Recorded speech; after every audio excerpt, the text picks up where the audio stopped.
All right, I don't care if you're rooting for the Eagles, you're rooting against the Chiefs, you're rooting for a tie or Andy Reid and Patrick Mahomes to get kidnapped.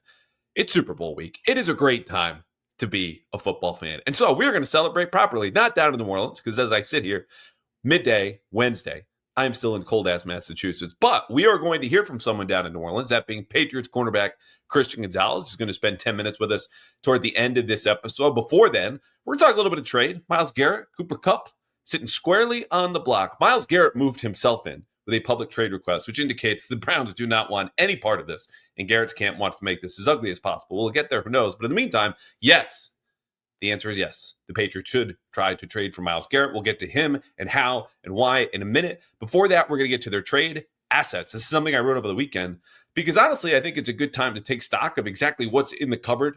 Like you've heard surely by now, everyone talk about how the Patriots need to refill their cupboards, free agency, the draft, receiver, offensive line, defensive line, linebacker, et cetera, et cetera. We get it, okay? But you need to see what you have now. And not only just in terms of the players, but the draft equity. Is Drake Maye worth more than the number 4 overall pick? Yes. Is anyone else on the roster who you might get calls on worth more than the number 4 overall pick? I would say yes.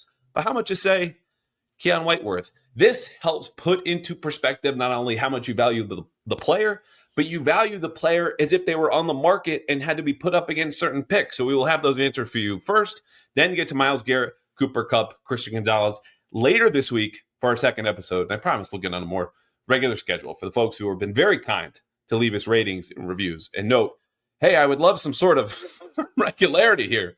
That's coming. We're going to settle into the offseason here coming up. This is the last week of just kind of, everyone waiting to hear some more news, right? News trickles out. Even Mike Reese just tweeted, Mike Smith, new outside linebackers coach of the Patriots. We'll get back to something like Monday, Tuesday, and then Thursday, Friday. In the meantime, this is Wednesday. Next episode, Thursday.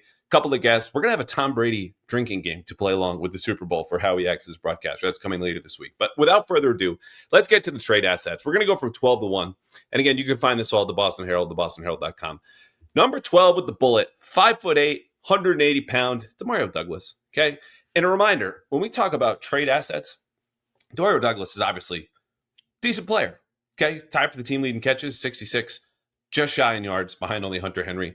You're looking at age, how good the player is, what's the contract, okay, their positional value, and anything else in terms of off-field baggage. If it's there, it's not. You're taking that all into consideration. This is not a list of the Patriots' best players, but, of course, Pop Douglas would be on there as well. So why is his value, as I put it in the Herald, and still stand by it today, in the neighborhood of like a 5th-round pick, as you'll see coming up? Well, first of all, he's got a very niche kind of position. DeMario Douglas is not going to play X receiver. He's not going to play Y. He is a prototypical slot, and he has gotten better from a 6th-round rookie a year ago to, again, tied for the team lead in catches, good against man coverage, still better against zone.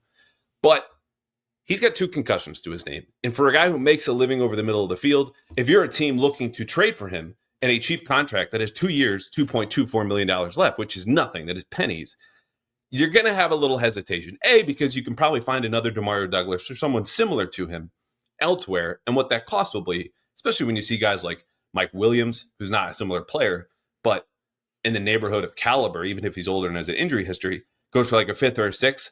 DeMario Douglas is not going for a 4th or higher. He's a Patriots 12th asset as I see it right now, 24 years old, productive, getting better, quick, and all those different things, but cheap, and the concussion history is going to scare you. Had 2 as a rookie. Those will, of course, only get worse with time and the more that you have them.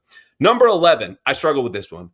Mike Onwenu, who I know is in the conversation recently on TV for worst contracts in New England sports right now. 2 years left, $46 million. And by the way, when we say money, I'm really talking cap hits here, which we know are fungible and flexible, and you can move them around. It's not all guaranteed money. We're going to keep this simple for you and for me. So he's 27, 2 years, $46 million left in his deal. Unequivocally disappointed this past season, okay? He was only an above-average guard. Did play a little bit of tackle. Patriots did him and everyone else in that offensive line 0 favors by playing musical chairs the way they did from Sunday to Sunday, including 7 different starting lineups in the first 7 weeks of the season. But you get that big of a contract where you're paid as the 5th richest, we should say, right tackle in the league and the 3rd highest paid right guard in the league by average annual value. You need to be at worst in the top 10 at either of those positions.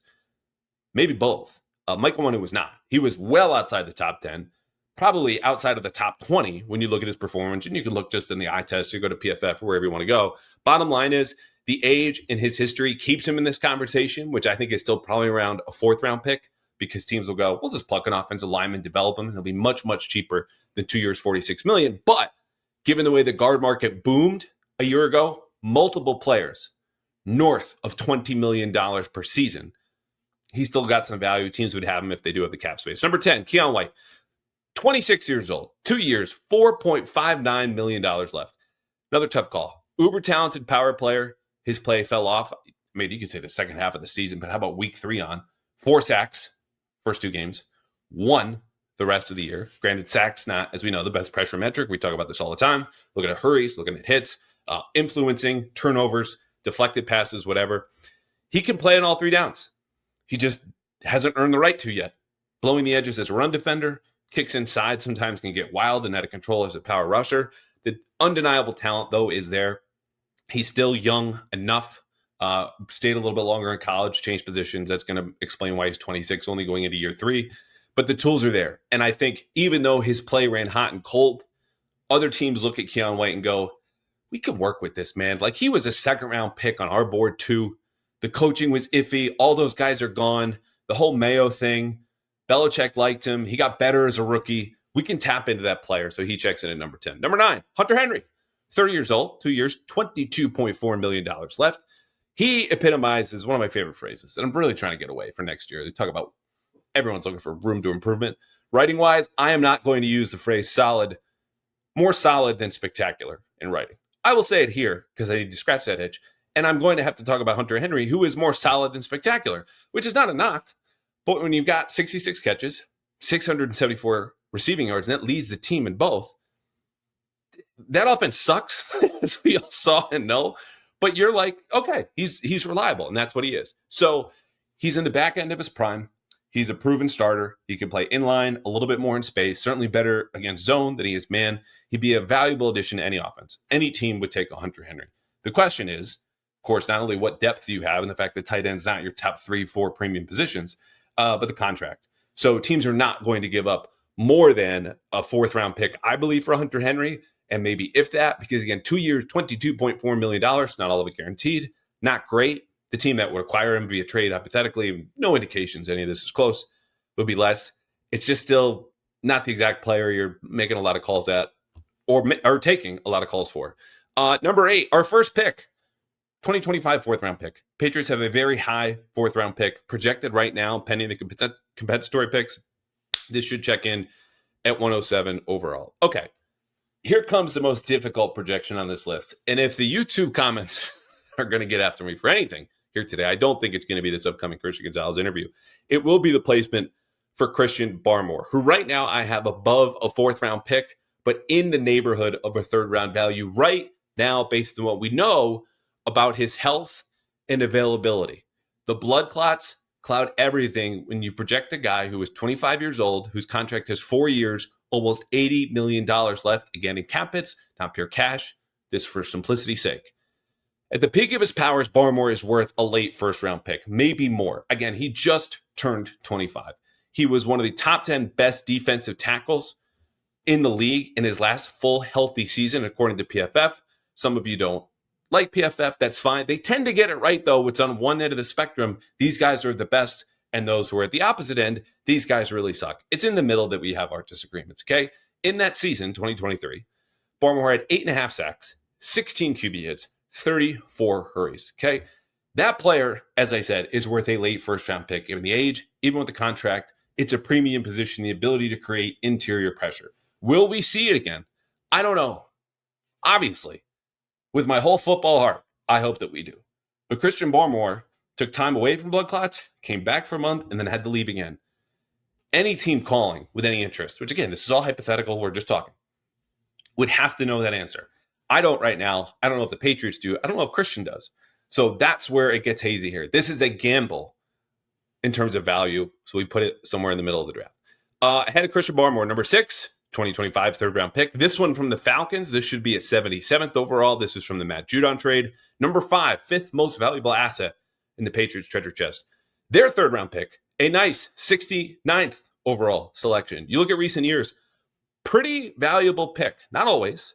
We're talking early third round here. There's usually guys super talented, character concerns, well-rounded players, but they're missing one trait, or you've got such an elite trait, the teams will gamble on you because you're, let's say, too small, like a Tank Dell, who went 69th overall a couple of years ago. Cooper Kupp, we're going to talk about later, also went 69th overall, as did Tyler Lockett. So I guess the Patriots are just hoping here, and this is over the last 12 years or so, that there's a receiver there, because odds are they'll have better luck than they have picking anywhere else in the draft.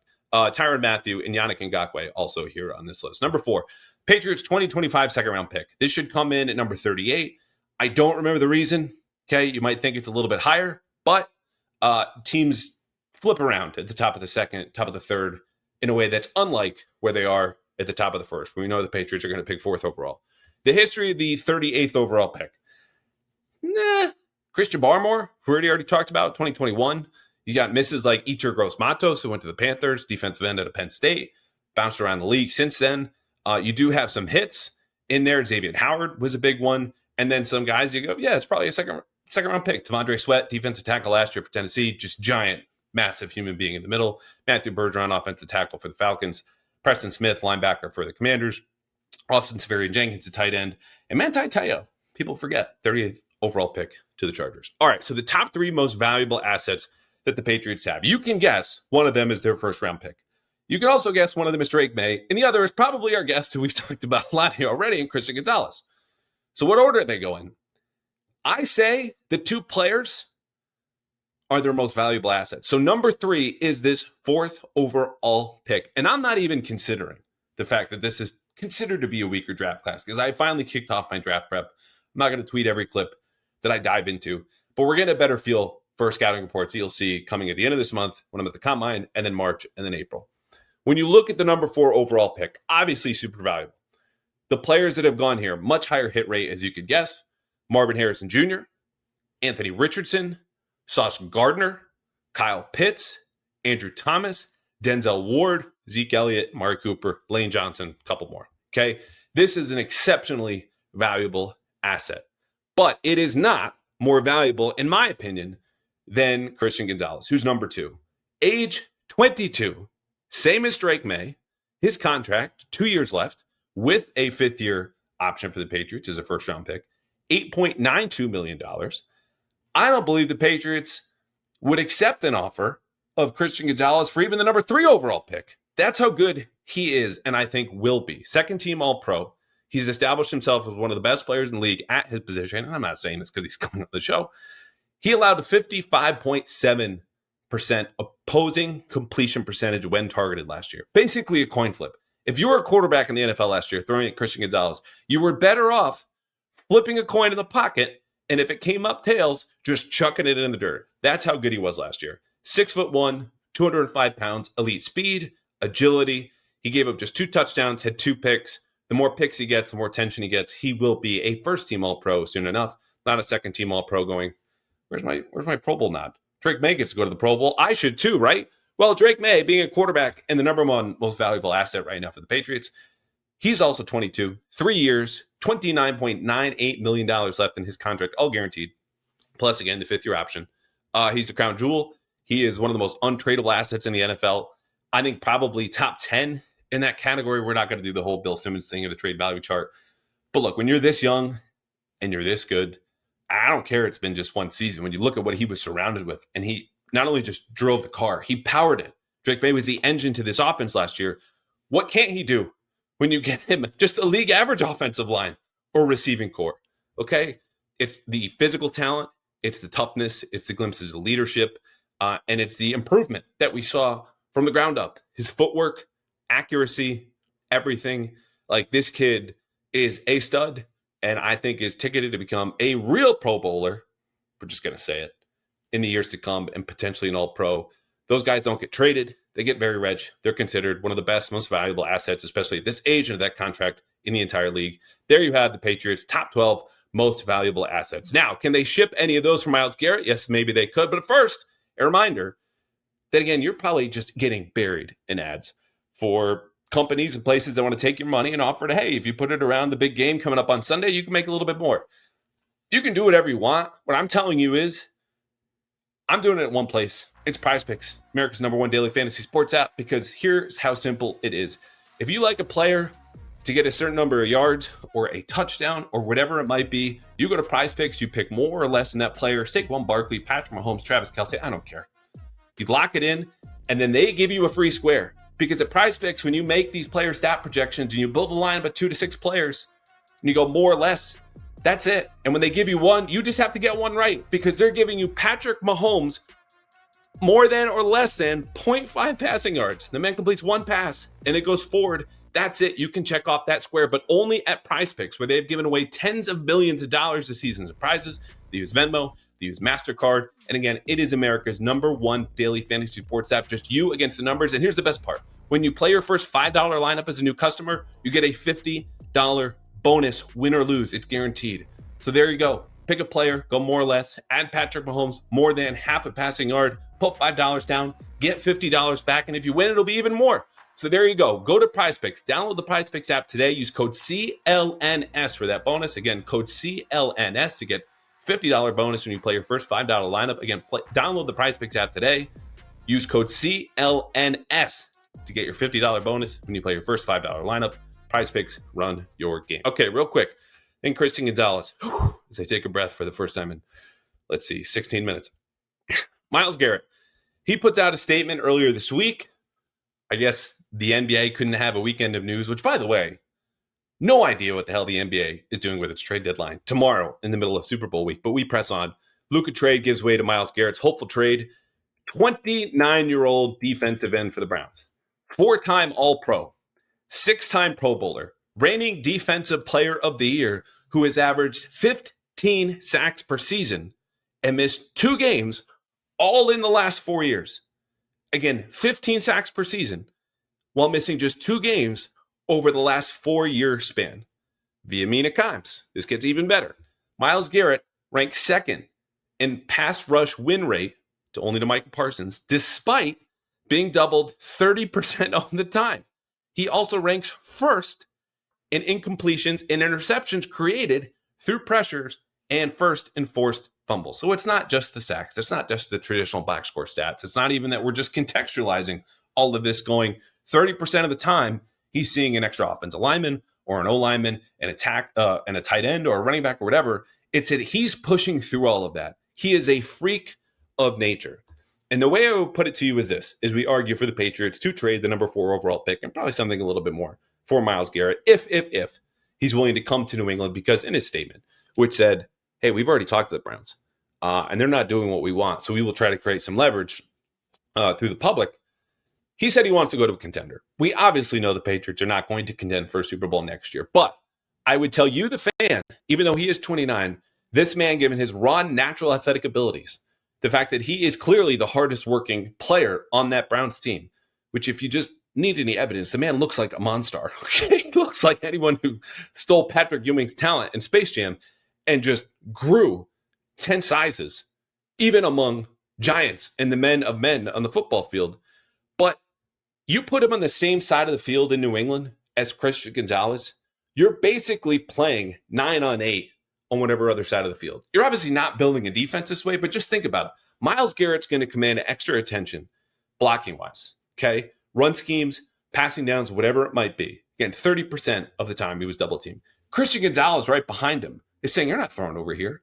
So if you're a quarterback, why am I even going to bother to look in a direction where I can't pass in an area I probably can't even step into in the pocket? I'm going to tilt my eyesight towards the opposite side of the field. And there, the Patriots naturally would tilt the rest of their coverage, their defense, whatever it might be. Now, the Browns would take $36.2 million in dead cap if they traded him, okay, before June 1st, whatever. They have a mess of their own making with the salary cap. It's not Myles Garrett's fault. It's Deshaun Watson's. They'll fix it, and we'll see what comes. The next part isn't have to do with dead cap. It's the fact that Myles Garrett has 2 years left on his contract that will pay him about $25 million a year. He'll want an extension. Okay. Nick Bosa just signed for $34 million annually. Again, we're not getting into the guarantees. Keep it simple. But Myles Garrett will say, I see you're 34. I know I'm a little bit older, but I'm also a lot better. And I would like $35 million annually or more. Thank you very much. And he will get it. And as the Patriots sit here with $125 million in cap space, if you're not spending that money on a top 10 player, regardless of position in the league, who are you spending it on? And I get this would take not only an unprecedented contract, something they don't typically hand out, but he is not only someone who comes in and wreaks havoc on his own and draws double teams and potentially helps shut down one side of the field. He creates problems for the opposing team, who now don't go, oh, what matchup do we want to pick on as an opposing offense? We go, we have to solve this first. And as they devote extra resources over there, it lightens the pressure on everybody else. So it gives players like Keion White a chance to actually win their one-on-ones because they're not going up against the best offensive lineman. Or they might get a tight end or a running back if things go poorly. Myles Garrett stresses an opponent in a way that no player has in New England since Stephon Gilmore was the reigning defensive player of the year after the 2019 season. And even then, let's pretend you get a Gilmore-esque season at Christian Gonzalez. Then you have two players like that on a defense that needs a lot more depth and help. But no one is going to be able to provide that kind of depth and help in a way that Myles Garrett will as a single player. And I would just say fill out around him. So that's my case. He'll need the contract. He'll need to be convinced to come here. Lucky, of course, Mike Vrabel spent the year in Cleveland. There's no risk here. He's healthy. He's productive. He's in his prime. Okay, you can do this. The timing is perfect. He's going to need to go to a team with a friendly enough quarterback contract. They have the space. You want to rebuild your defense. This is the fastest way. The surest way to do it is to get a guy who's going to go to the Hall of Fame. Probably will go to the Hall of Fame if he retired tomorrow. That's how good Myles Garrett is. Former number 1 overall pick. Physical freak among physical freaks. Get him in here and enjoy the back end of his prime, the peak of his prime, probably right now, and moving forward. Cooper Kupp, on the other hand, probably in hole 15, 16, if we're talking back 9. He's heading into his age 32 season, coming off a 700-yard year. I don't think there's a ton left in the tank. I think there's Rams' openness to trading him as a classic Belichick and before him Bill Walsh trade, where you go, I'd rather get rid of you a year too early than a year too late. They know something we don't. So it's not only just the sizable roster bonus, which is real. It's not only the sizable base salary. I think it's $12.5 million. And some of it's guaranteed. You'd probably need to rework it. Maybe the Rams eat a little bit. He'd be a help now, but you know the Patriots are really only going to start pushing to contend in 2026 and beyond. Can I guarantee Cooper Kupp helps me do that heading into his age 33 season? No. Can I guarantee that Myles Garrett could? Yes. And if right now the financials mean less than ever, given your cap space, Drake Maye will remain on this rookie contract for the next 3 years. I don't care that much. Give me the better player, even if he costs more, who can help fix one side of the ball more than any other player in football can at a position of need, a premium position, who rarely comes available. Time to strike if he's willing to come. All right. Off to a current member of the Patriots defense, Christian Gonzalez, coming to you from New Orleans. I will be back later this week, as promised, with a Super Bowl preview episode. It's got some Patriots spin on it, plus with Tom Brady, broadcaster, drinking game. Okay, so I know most of you still remember. It's only been about 5 years. The Patriots playing playoff football, the best of the best going head-to-head. That's what January and February is all about. I don't know when the Patriots will be back, but I know if you want to make lifetime memories, whether it's the NFL playoffs or later on this year, the NBA playoffs or the NHL playoffs, or you want to even go to a March Madness game, there's only one place to go. It's Gametime, the best secondary ticket marketplace you will find for one simple reason. They have a lowest price guarantee. And I use this, have you heard me tell you before, to make lifetime memories with my wife out in London. Went to the game with one of my best friends. Granted, he was a Jags fan, nothing you could do about that. But the point is, I went to Gametime because they gave me that lowest price guarantee. Plus, as I was picking out tickets for them, they gave me a seat view right there, what it was like to be in Wembley Stadium. And you could do this even if you want to go to the Super Bowl. Find that exact seat. What's your view? Compare it to another one, but only at Gametime, where you get not only the seat view and the lowest price guarantee, but Gametime picks, where they give you all the best deals right up front, all in pricing. You don't even have to go searching for all these different deals. It's just the best of the best right there. You can find your tickets and go to the Super Bowl or any other event in less than 60 seconds. So what are you waiting for? Download the Gametime app today. Create an account. Use code CLNS for $20 off your first purchase in these lifetime memories. Terms do apply. Again, just create an account. Use code CLNS for $20 off your first purchase. Download Gametime today. Last minute tickets, the best tickets, the lowest price guaranteed tickets to any game, concert, show, playoff, or regular season. Guaranteed. What time is it? Game time. As promised, Christian Gonzalez and now Jonathan Jones crashing the party here with Bounty, the House of Wingmen, and you can see that plainly right there. Fellas, you going to keep those green jackets? They look sharp. Yeah. First in the closet. First thing tomorrow morning. Put it on. Good man. Out on Bourbon Street tonight? I'm in the hotel room. I'm just saying, people on Bourbon could probably use a little bit of Bounty to clean up that mess if you know Bourbon Street. All right, so fellas, best thing you've done in New Orleans so far? Is it on Radio Row or elsewhere? What have you been up to? I've been here all morning. I got here like 7 a.m. So I'm still here. I'm almost done though, so gonna go get some food. Go shop. That's about it. Okay, Christian, we saw you mention that Mike Vrabel is going to kind of bring back the Patriot way. What does that mean to you? Um, yeah, I don't really. I just said I heard he a Patriot. I mean, he obviously in the Patriot Hall of Fame. But I mean, he know how to win. He's done it. So really just excited to see what it's about. All right, let's run a little one cross here. We're going to pass over to John here, who's going to jump this route. Patriot way. You were around for the back end of the dynasty. Do you agree with that? First of all, and have you Yeah, seen anything from Mike that will bring that back? yeah, Mike's a dog.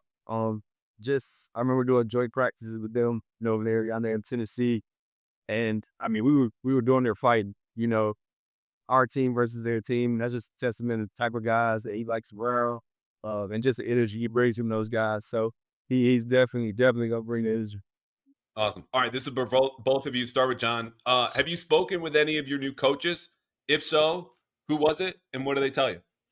Yeah, I was actually in the facility a little bit after Braves press conference. Got a chance to talk to him more so about life and football, or got a chance to just speak with him. We sat down for the week. Christian, have you heard from anybody? I had not heard from Vrabel. I heard from one of the defensive coaches, just real short, just introducing himself.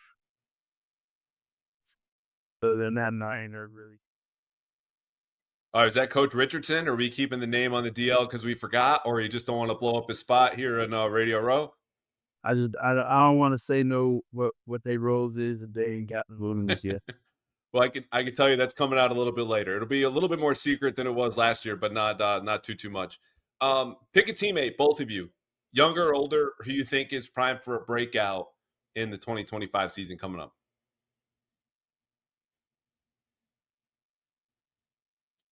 I'm excited for Alex Austin.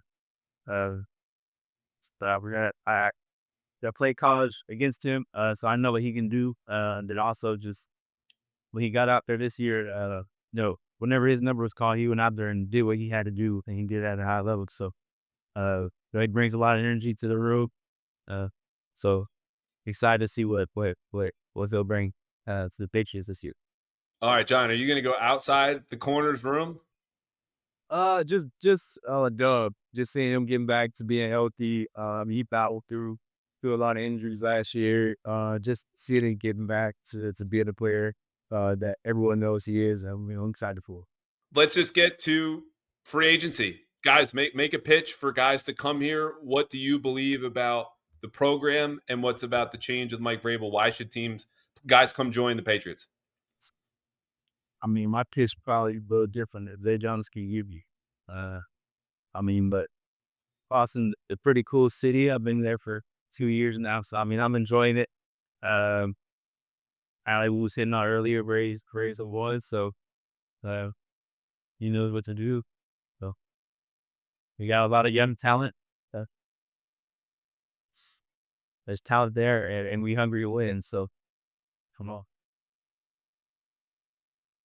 Hungry's Yeah, good. play young guys, man. Dunk boats, man. We got to get back to the dunk boats and winning, and so get some good players in to Boston, get the culture back to where it needs to be, and back to winning championships. All right, Drake, Maye, and Duck Boats. I think it's a solid pitch. And if anyone needs a little bit of cleanup, you can see in the background there. Bounty, House of Wingman. We appreciate Jonathan Jones, Christian Gonzalez for hanging out. Guys, go get some food. I'm glad you know how exhausting Radio Row is. I'm personally glad to be back here in Boston, home of the Duck Boats and Drake Maye. Look forward to seeing you both soon, all right? Sounds good. Appreciate it.